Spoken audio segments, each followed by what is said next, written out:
Hey everyone, welcome to another episode of The Lion, the Way, and the War, where we talk about Jesus, His church, and the spiritual battle that surrounds us. My name is Craig Allison, and I'll be your host.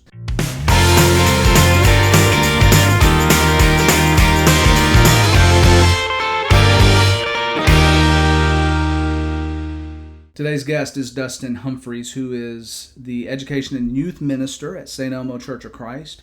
He also teaches history with Hamilton County School Systems, was a former campus minister at ETSU with 708 Ministries. He's a former Marine and veteran of the Iraq War. He has a master's degree in teaching from Lee University and majored in biblical studies at Heritage Christian University. Dustin is married, I believe coming up on 3 years in September, right? Mm-hmm. And his wife is a registered nurse, and she works here in Chattanooga. What else in that introduction, Dustin, do I need to include? That about encapsulates everything, I guess. So the 708 Ministries, I remember you saying, as because myself being a campus minister, and I was intrigued because you're a campus minister or were a campus minister, and the 708 Ministries, I'm like, I should know what that means. So I'm like looking up like chapter 7, verse 8, all through the Bible, or trying to figure out that's got to mean something.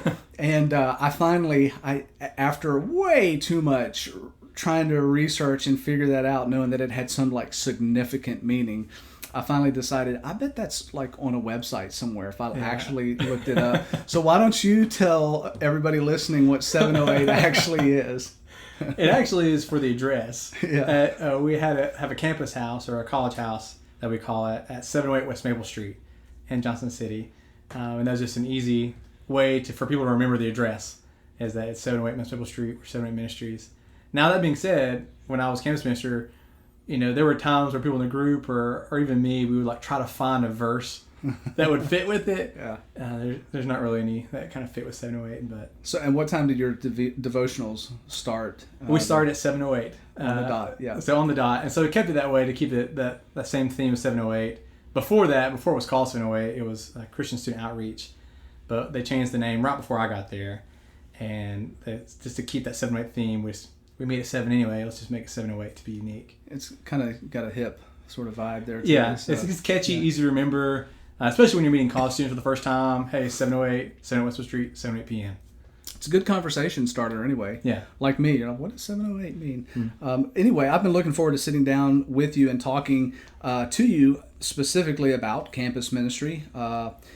First and foremost, because you used to be one, and second, because I thought you might have some perspective to share about transition points from the college after they graduate, moving into like a young professional group at church, which you are also part of that demographic. The reason is because I want our area church leaders and congregations to understand the importance of the college age and post-college age groups and what they mean to the future sustainability of the church. So, and we kind of discussed this prior to this podcast just a little bit.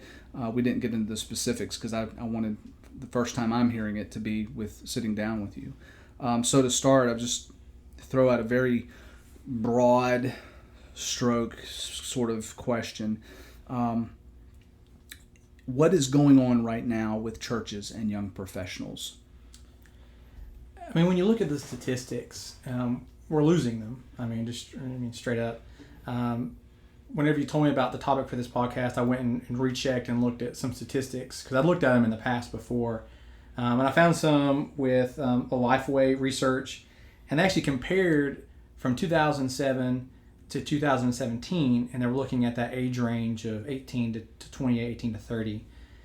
Good news is we're not getting any worse, but the bad news is we're not getting any better either, because the statistics show that, young professionals that went to church regularly in high school, about 70% of them say that they left when they were in college. Mm-hmm. And among that group, it's not good if only 30% actually come back.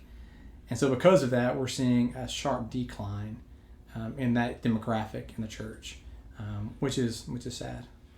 So in your opinion, what do you feel like is the relevance of that age group to churches? Oh, they're so valuable. I mean, the young people and the people that are able to get out and to work and to do are in that demographic, the people that can do the most work. I mean, when you think about high schoolers, they have a lot of responsibilities when it comes to school, and the teams are on. In college, you have your coursework, and when you're young and married and have children, you have a whole nother set of responsibilities.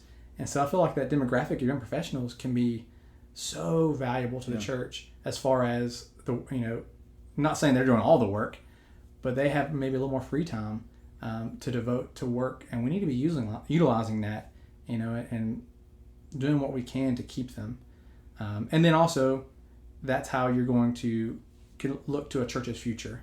I mean, if you're losing the middle demographic, in the long run, the church is going to die, and you're going to close the door. Yeah, and we talked a little bit about that. I want to set this up for those listening. It's kind of a prelude to what I'm going to ask next. So, as we were discussing, from the high school perspective, as a campus ministry, and you can appreciate this as a former campus minister yourself, that as a campus ministry, you want to have a robust program where you have potential high school kids that they've already keyed in on your campus ministry. You've gotten the word out there. You maybe have gone out and you've talked to different churches or whatever.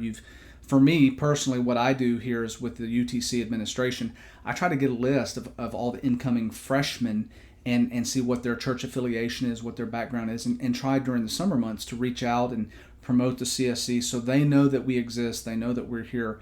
So there's a lot of, I guess you can say, recruiting, if you will, to let them know. And you're not going to go out and recruit people and tell them about a campus ministry if you don't have a very robust campus ministry that doesn't do anything. You just kind of sit around and twiddle your thumbs. You want you want high school seniors to be excited and looking forward. And they're like, man, I want to get involved in that group right there because they do a lot of stuff that sounds exciting and just, and obviously with the activities and everything comes that opportunity to build them up spiritually and grow their faith. So you have all of this stuff taking place from the college perspective, recruiting high school students to be part of your group because you've got this robust program, right? Now, we've moved that over to the church. What happens to college seniors graduating? Have churches been doing the same thing as far as going out and recruiting college graduates so they know, hey, just like you had an awesome place to fit in after you graduated high school, your next step now going into church and entering into the hard life of adult world type stuff and all the stresses that come with it.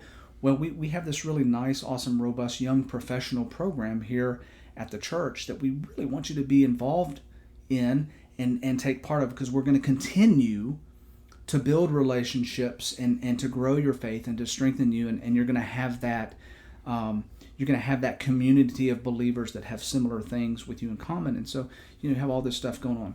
Okay, so all of that to say that what's taking place as far as your perspective, because again you're in that age demographic. What's taking place within churches? Are they doing that type of back-end work to have these robust young professional programs to hopefully attract your age demographic so you're not one of the statistics? I think something I think it's important to kind of mention in conjunction with that is that it's kind of almost like a feeder. You kind of mentioned that before. It's kind of, we want to get them how can we get them from high school excited for the faith, for God, to college, have the same excitement, and get them right back into the church and just keep them moving along and being valuable members that are part of the body and working. And what you have here at Central, Chattanooga is wonderful. I've been so impressed by the college program, the enthusiasm that's behind it. But when I was campus minister, there was some enthusiasm. But at the same exact time, I think for years, college ministry wasn't valued. I think it's important we go into the young professional side because we're not losing necessarily young professionals when they're young professionals. We're losing them in college. Mm-hmm. And so that's a big problem there. I've had, I'm not going to name names or anything like that, but I've had an elder mention, you don't build congregations on campus ministry. we have it because we want to have something for them to do, but it's not a priority for us, even though we live in a college town. And I think when you have that mindset towards campus ministry, it's going to have consequences down the road, because if you're not reaching out to campus students or college age students, why would they want to come back if they had a bad experience at a campus ministry in college? And so I think that's why it's really important to kind of emphasize, and I think there's a growing emphasis there. So I see the positive aspect of that campus ministry is growing. Y'all look like y'all are doing outstanding here in Chattanooga. So there's enthusiasm on the campus ministry front within the church. Now we need to see what can happen as we move into the young professional side. I think there's a couple points there. First, and you might have a different perspective. From my perspective, when I did campus ministry, the vast majority of my students didn't go to high school or wasn't part of our youth group. It was at the Central Church of Christ in Johnson City. And so most of my students in the campus ministry were coming from somewhere else. And that can be a difficult transition when they have to do all the finding. So, if I'm a college student, I'm a senior in high school, and I'm going away to college, a lot of times it's up to the college student or the parent to find the college ministry. And like you said, I try to get the list too, and reach out as much as I can, but there's still, I can't, all I get is their email. Right. I can't go hunt them down or call them or find them. They have to have the initiative to respond or to come. And so whether we can do something as far as, youth ministers, college ministers need to be helping, pushing them to find those connections and have connections between, I hate to say it, I didn't know this campus ministry existed. And, Johnson City's 3 hours away. I wish that we had a connection. So if I did have a high school student that was coming down here and was like, Craig, let me call him up. Hey, I have a student coming your way. I want to come visit and introduce you, or something like that. I think that leaps and bounds to kind of get that connection going. I am curious to see, it's hard to tell the future with coronavirus.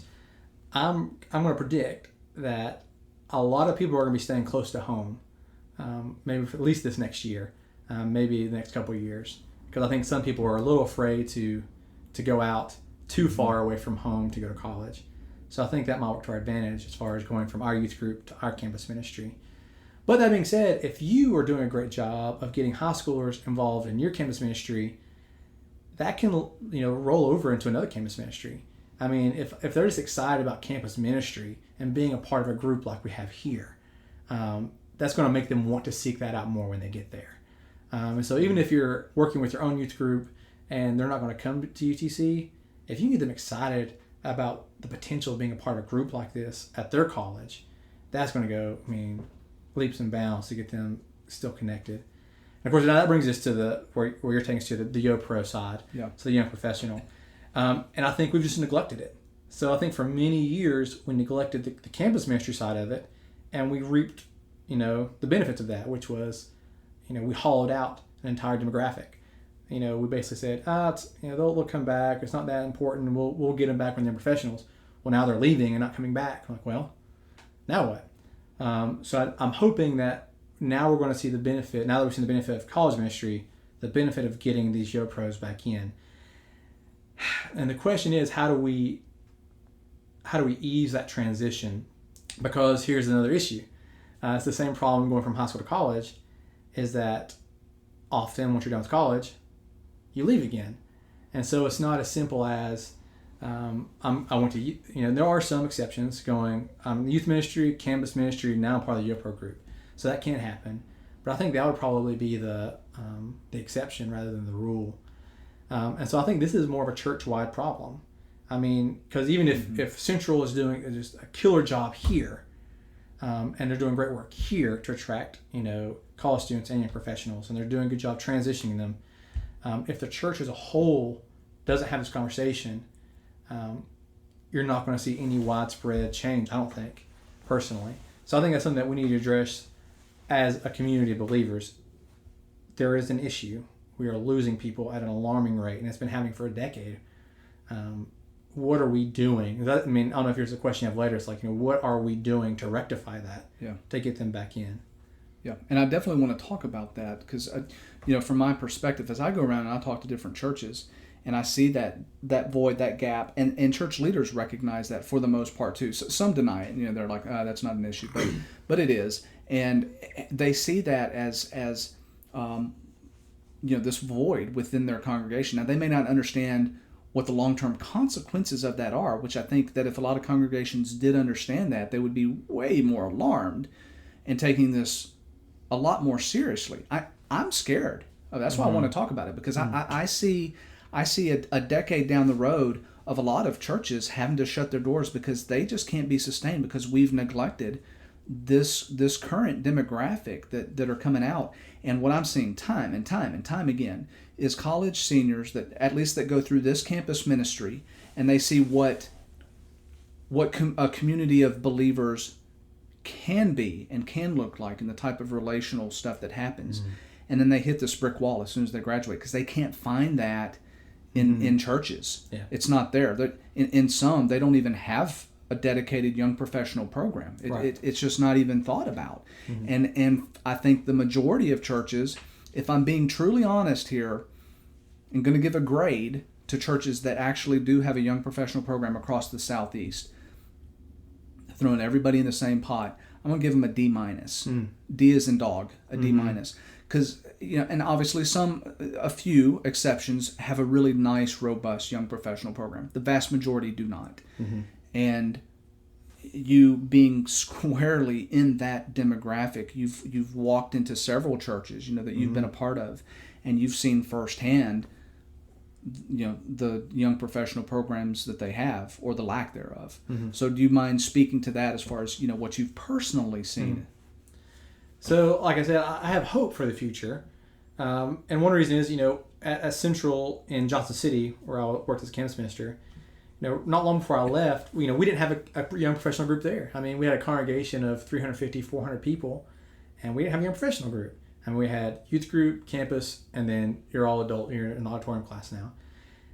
And we had a guy there who's actually the campus minister now. He was campus minister before me as well. Tim Haywood, he's doing great stuff there with the campus ministry now. But he's like, hey, and he was in that, that demographic. He's like, we need to get something for this type of age range to get them together. And there's a want. I mean, as soon as it went out, tons of people were like, yes, we want this. We want to have a class. We want to have get-togethers at each other's houses. We want to bond together and come together because you're at a similar point in life. I'll talk about this later.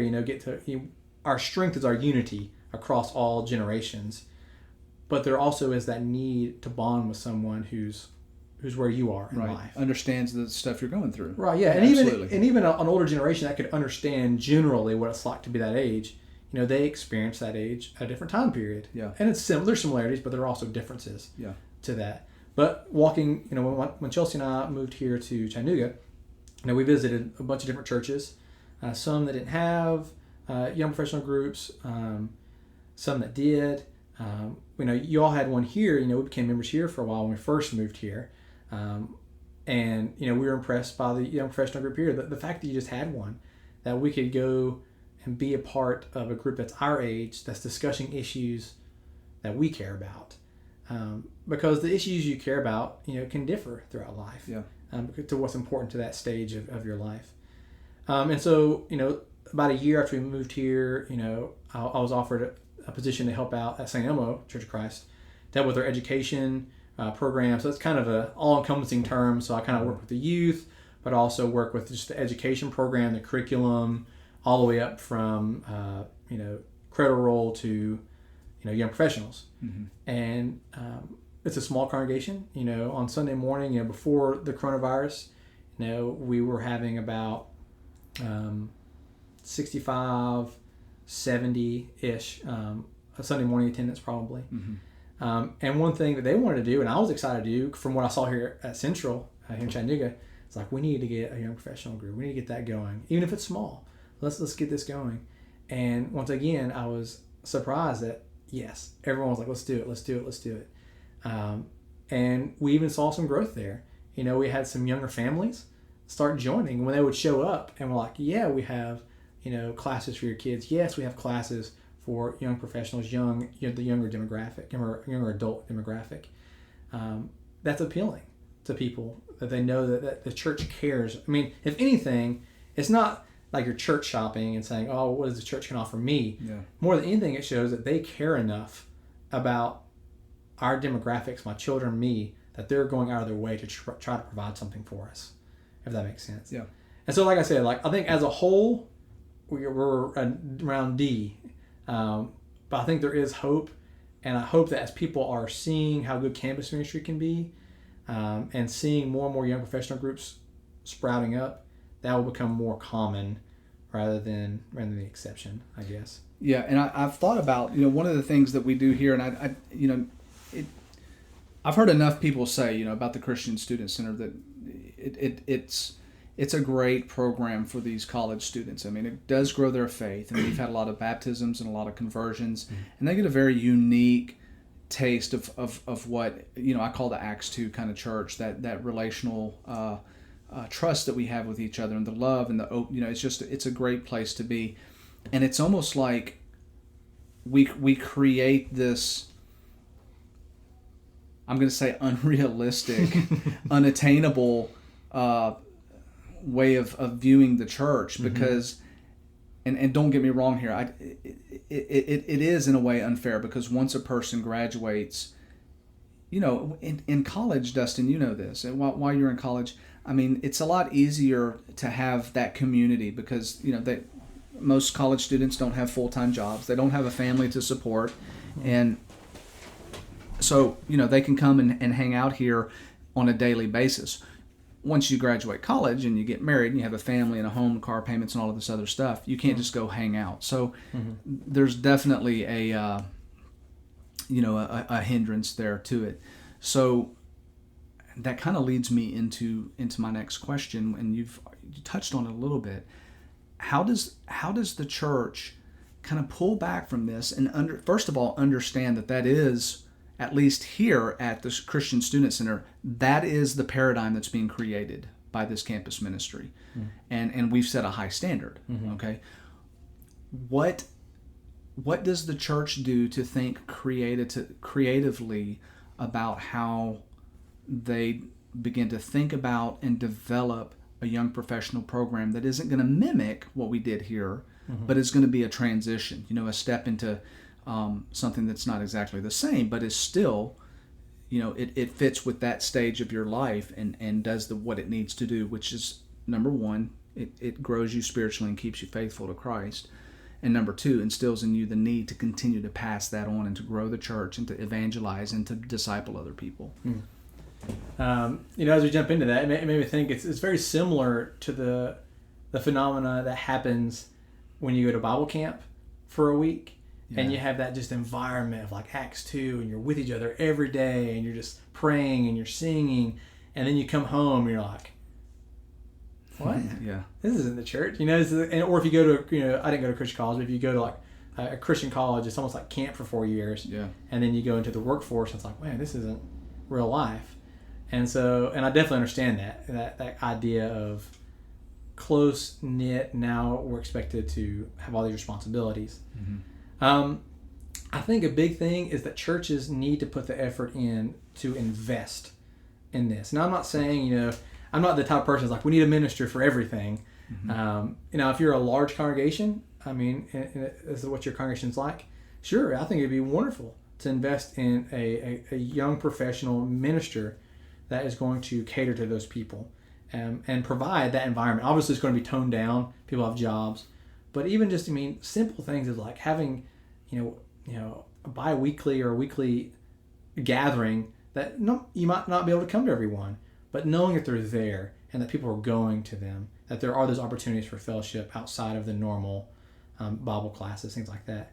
If you're a smaller congregation, or if you don't want to do ministry, that's fine. I'm a big fan of putting the deacons to work. Deacons are there to serve, and then having a deacon that's in charge of, this is part of their responsibility. And here's the reason why: is because when you are a young professional, and I kind of fall into that demographic, or I am that demographic. I take on more than I can do. That's my personality, and so I say yes a lot to stuff, and I like to be busy. And my wife gets on me all the time because even when I'm like on my downtime, I'm listening to a podcast or I'm like always like this information going out. I like to stay busy. Right. And because of that, I neglect other things. And so, say, I teach the Bible, in school, and I work as a education minister. So I'm thinking about those things. That's my advantage. Mm-hmm. But what if I was an engineer, or what if I, was a businessman or something like that, and I had that same drive? I'll be thinking along those lines a lot, and you get busier and busier, and life catches up with you, and it's very difficult because I've seen, and we try to do this, like, hey, we're going to do this group together, and it might work. You plan this month, the next month, and then before you know it, someone forgets, and that's fine. That's fine. We'll catch up next month, and then the next month it happens. Yeah. And so there's something about having someone there that's the church said you're responsible to make sure we're providing something for them, because we don't want to jump on them and say you have to do it. We want to, as a church, serve this generation, serve this demographic, and having something there for them to do, whether it be their own. And I'm not the big, and as a side note, as I guess a caveat, I'm not a big fan, and I'm not a big fan of doing this with youth ministry or campus ministry, is where we say, your campus ministry, your youth ministry, your young professionals, go to your rooms, you do all your Sunday morning, Wednesday night, you have your Bible class, you have your own gatherings that you plan independently. The only time you see the rest of us is on Sunday morning worship and Sunday evening worship. That's the only time we get together. I'm not a big fan of that because we're just compartmentalizing everyone off. But that being said, we need to provide something where we have our own time together. I'm a big fan of using them, putting them to work, because I found this with campus ministry to be the truth as well. And then also I've noticed some really good leaders in the church, from churches I've been to. Give someone a task. If you notice that they're just not feeling like they've been involved, active, but their heart's there, they want to be there, they're just kind of sliding, you go to them, hey, I have this thing that needs to be done, and could you get on top of that for me? Next thing you know, they're there. It can be anything, it's something small. Be using them. Whether it's, hey, we're going to have a Wednesday night Bible class, we're going to have a Sunday morning Bible class, whatever you choose. But on the opposite one, say we were going to have a Wednesday night Bible class. On Sunday morning, we're serving. We need teachers in these classrooms. We need, something to be done with the campus ministry, putting people to work. So we have that available for the young professional demographic, but we're using their talents. And now they're interacting with the youth. Now they're interacting with the college students. Now they're interacting with the older generation. So I think that's kind of the key there, is kind of providing something for them where they have something for their age group, but they feel used and needed. Because I think that's the big, and this is the last thing I'll say on this part, is sometimes we look, and I think the same thing happens to college students sometimes, is when a college student comes in, the campus minister, the other college students will come up, maybe the ministers, all the ministers will come and greet them, and we're excited you're here. And this is not in every church, but I've seen a trend this way. Everyone else, not as interested. Yeah. Same thing with young professionals. You see a single male come in, you see a single female come in, they sit down. Maybe one or two people come up, introduce themselves as ministers. However, if you see a couple with a baby or a couple with several children, I've seen people flock to them, and they're excited that we have a young couple that's going to be, we love babies. And so because of that, I've noticed there's a neglect for that. It's almost like, can we use you? You're not married, you don't have any kids. And so you feel like you're not wanted or not even needed. And I've had people tell me that, that, hey, I went to your church, not St. Elmo or Central, but it's like, hey, I showed up at this congregation, and the only person who talked to me was like the minister. Yeah. And I mean, how likely are you going to come back if you show up and the only person talking to you is the minister? People stay when they think that people want them, right, and that they're valuable to them. I think that's it goes back to your question, is like, what can we do to kind of set up something similar to campus ministry? Is number one, invest, show them that we're willing to provide something for you, whether that be through a deacon, through an actual young professionals minister, that's going to organize things for your age demographic, that's going to discuss issues that are important to you and where you are in life right now. And we're going to use you. You are a member of the church. You are valuable. You have talent. You have ability. And we need you. And we're going to put you to work, and let them know that, because people want to be needed. I don't think people want to show up and be like, oh, I want to be serve. They want to feel like they're providing something. Sure. So I think those two things show that we're invested in you, and we're going to use you, because we want to see you help us grow and be better. You've mentioned a lot of stuff actually that has just sort of piqued my interest there. One of the things you mentioned is that what I call intergenerational connectivity. Mm-hmm. I talk a lot about that to different churches and the importance of that as far as building an overall picture of robustness in a church and just strength and that unity and the importance of having those things. But then on the same side of that, you have to have programs that, especially with this current demographic now, that are, man, let's be honest. I mean, you guys, your demographic has grown up, and the generation just behind you is even more susceptible to this. You've grown up in a landscape that is so dominated by electronics and media and that type of relating to other people through that format, that it's fundamentally changed the way the interaction between one another takes place in a lot of different ways. You and I talked a little bit about just the the brain chemistry changes on the dopamines, the likes, and you have the Snapchats and the Instagrams and all that kind of stuff, and I don't think we need to dismiss that very lightly and just say it's not that big of a difference, because it is. So I'm saying all of this to kind of say this next, and we'll close out with this discussion here. Maybe a little bit controversial, but I don't care, because we have to get controversial from time to time. You all, and I don't like this phrase, the future of the church. Okay, you guys are part of the church now, and some of you, being part of the leadership. You mentioned a deacon over the young professional at Central. We have that, and he fits into this demographic.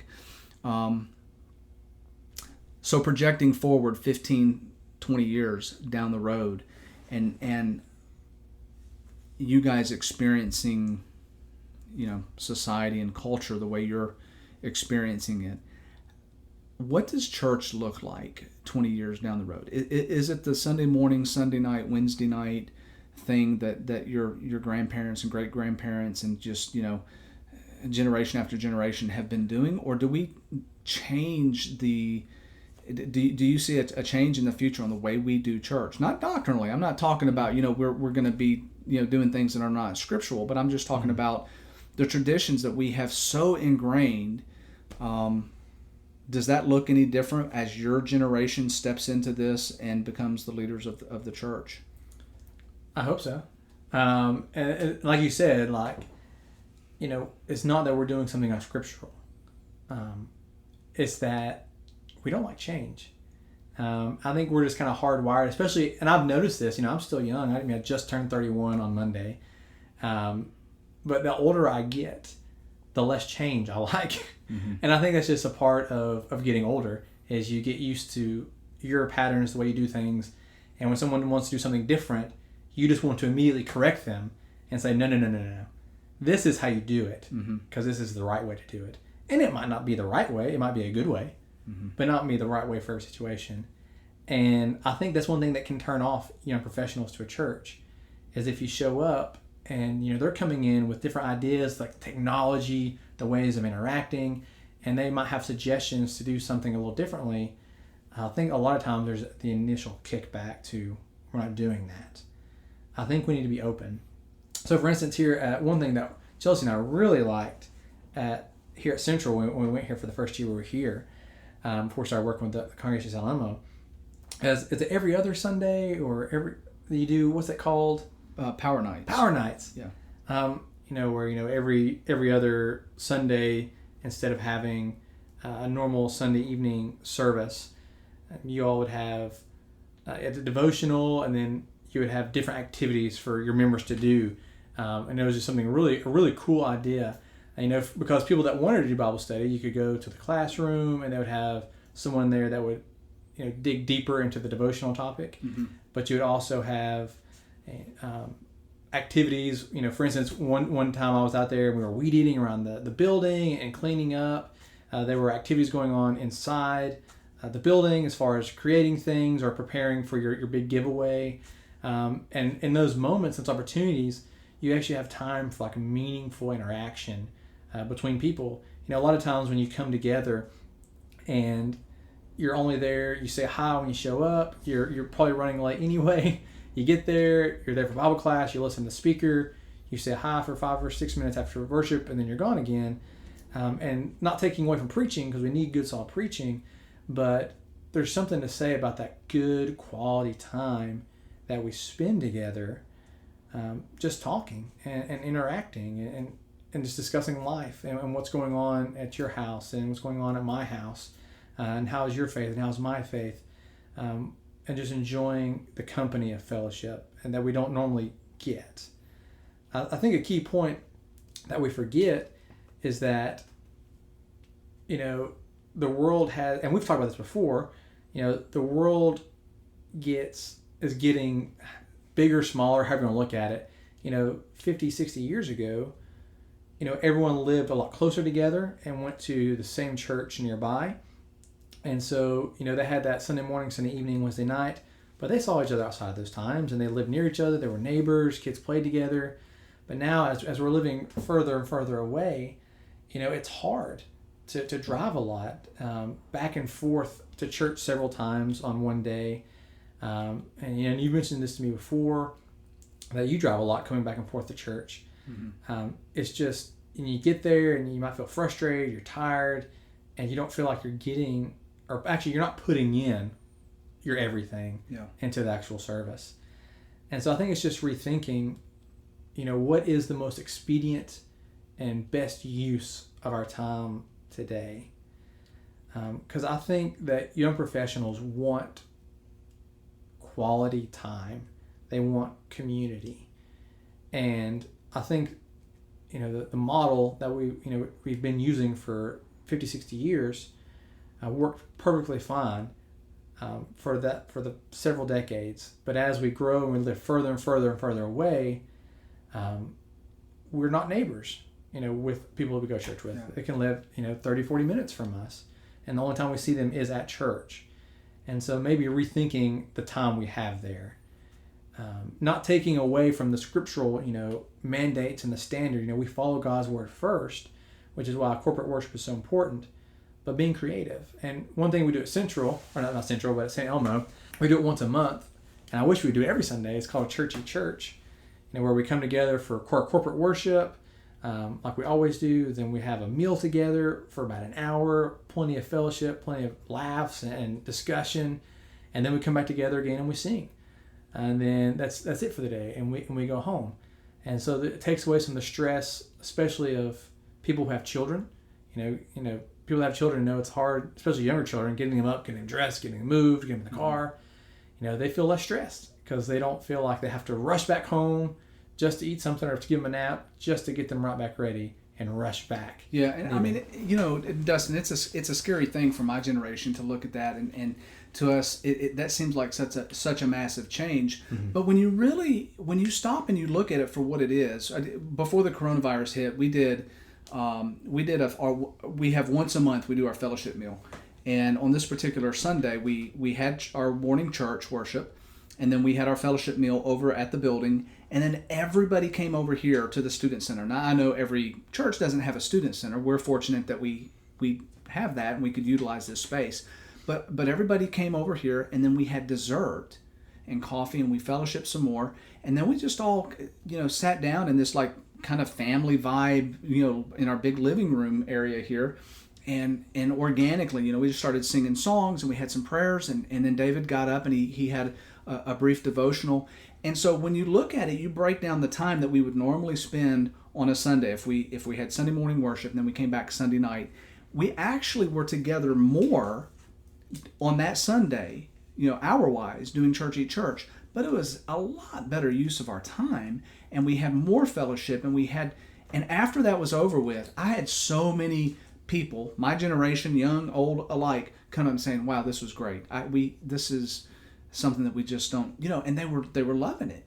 And so I stand back, I scratch my head a little bit. I'm thinking, okay, why aren't we doing this every Sunday? I mean, especially if the young professional group craves that relational type of thing and the churches aren't providing that, well, maybe it's time that church leadership kind of sit back and think, are we utilizing our time the way we need to utilize it? Does it fit our culture today? And again, we're not doing anything that's not scriptural or doctrinally correct. Right. We're just rethinking how we do church. Right.